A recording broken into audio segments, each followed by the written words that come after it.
നമസ്കാരം. ആദ്യം പറഞ്ഞു വയനാട് എൻ്റെ കുടുംബമെന്ന്, ഇപ്പോൾ പറയുന്നു റായ്ബറേലിയാണ് എൻ്റെ കുടുംബമെന്ന്. ഇതിലേതാണ് വിശ്വസിക്കേണ്ടത്? അത് പറയേണ്ടത് രാഹുൽ ഗാന്ധി തന്നെയാണ്. അമേഠി കൈവെടിഞ്ഞ രാഹുലിനെ താങ്ങി നിർത്തിയത് വയനാട്ടിലെ പാവം ജനതയാണ്. രാഹുലിന്റെ രാഷ്ട്രീയ പാരമ്പര്യവും സെലിബ്രിറ്റി സ്റ്റാർഡും ഒക്കെ കണ്ടുകൊണ്ടാണ് വയനാട്ടിലെ ജനങ്ങൾ മുന്നും പിന്നും നോക്കാതെ രാഹുലിനെ പിന്തുണച്ച് കൂടെ നിന്നത്. അദ്ദേഹത്തിന്റെ പ്രവർത്തനം കണ്ടിട്ടല്ല.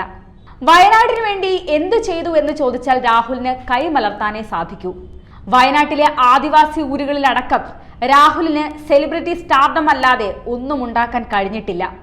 വികസനം കണി കണ്ടിട്ടില്ലാത്ത വയനാട്ടുകാർക്ക് രാഹുൽ താങ്ങും തണലുമായില്ല എന്ന് കഴിഞ്ഞ 5 വർഷമായി വ്യക്തമായ കാര്യമാണ്.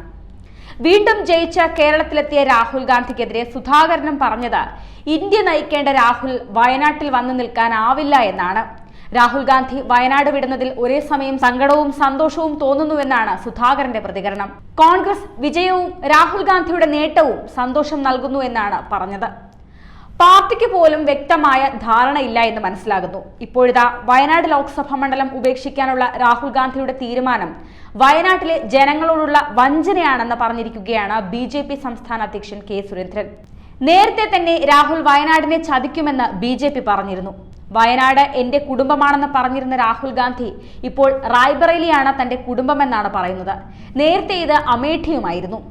റായ്ബറേലിയിൽ മത്സരിക്കുന്ന കാര്യം വയനാട് തിരഞ്ഞെടുപ്പിന് മുൻപ് പറയാനുള്ള ധാർമ്മികത പോലും രാഹുൽ ഗാന്ധി കാണിച്ചില്ലെന്ന് സുരേന്ദ്രൻ പറഞ്ഞു.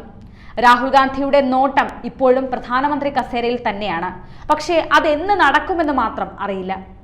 വികസനത്തിന്റെ കാര്യത്തിൽ ഏറ്റവും പിന്നാക്കം നിൽക്കുന്ന മണ്ഡലമായ വയനാടിനെ പ്രതിനിധീകരിച്ച് കഴിഞ്ഞ 5 വർഷക്കാലം ലോക്സഭയിലിരുന്നിട്ടും രാഹുൽ ഒന്നും ചെയ്തിരുന്നില്ല. അതിനു മുൻപ് വയനാടിനെ പ്രതിനിധീകരിച്ച കോൺഗ്രസ് പ്രതിനിധിയും വയനാടിനെ പൂർണ്ണമായും അവഗണിക്കുകയായിരുന്നു.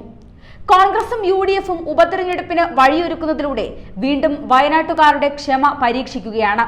വയനാട്ടിലെ ആദിവാസി ഊരുകളിൽ അടിസ്ഥാന സൗകര്യം ഒരുക്കുന്നതിൽ 2 മുന്നണികളും പരാജയപ്പെട്ടിരിക്കുകയാണ്. വയനാട്ടിലെ ആരോഗ്യ സംവിധാനങ്ങളും ഗതാഗത സൗകര്യങ്ങളും ഏറ്റവും പിന്നാക്കമായതിലും ഇരു മുന്നണികൾക്കും തുല്യ പങ്കുകളാണുള്ളത്. അനാവശ്യമായ ഉപതെരഞ്ഞെടുപ്പ് വിളിച്ചു വരുത്തിയതിന് രാഹുൽ ഗാന്ധിയുടെ പാർട്ടിക്ക് വയനാടൻ ജനത കനത്ത പ്രഹരം തന്നെ നൽകുമെന്നും K. സുരേന്ദ്രൻ പറഞ്ഞു. എന്നാൽ വയനാട്ടിലെയും റായ്ബറേലിയിലെയും ജനങ്ങളെ സന്തോഷിപ്പിക്കുന്ന തീരുമാനമെടുക്കാനാണ് ആഗ്രഹിക്കുന്നതെന്ന് രാഹുൽ ഗാന്ധി നേരത്തെ തന്നെ പറഞ്ഞിരുന്നു. വയനാട് ലോക്സഭാ മണ്ഡലത്തിലെ വോട്ടർമാർക്ക് നന്ദി പറയാൻ എത്തിയപ്പോഴാണ് രാഹുൽ ഗാന്ധി ഇക്കാര്യം അറിയിച്ചത്. വയനാട്ടിലും റായ്ബറേലിയും ജയിച്ച സാഹചര്യത്തിൽ ഏത് മണ്ഡലം നിലനിർത്തുമെന്ന് അദ്ദേഹം വ്യക്തമാക്കിയിരുന്നില്ല. എന്നാൽ ഇപ്പോൾ വയനാട് വിടുന്നു എന്ന വ്യക്തമായ തീരുമാനമാണ് അദ്ദേഹം അറിയിച്ചിരിക്കുന്നത്. ഭരണഘടന കയ്യിൽ പിടിച്ചായിരുന്നു രാഹുലിന്റെ പ്രസംഗം.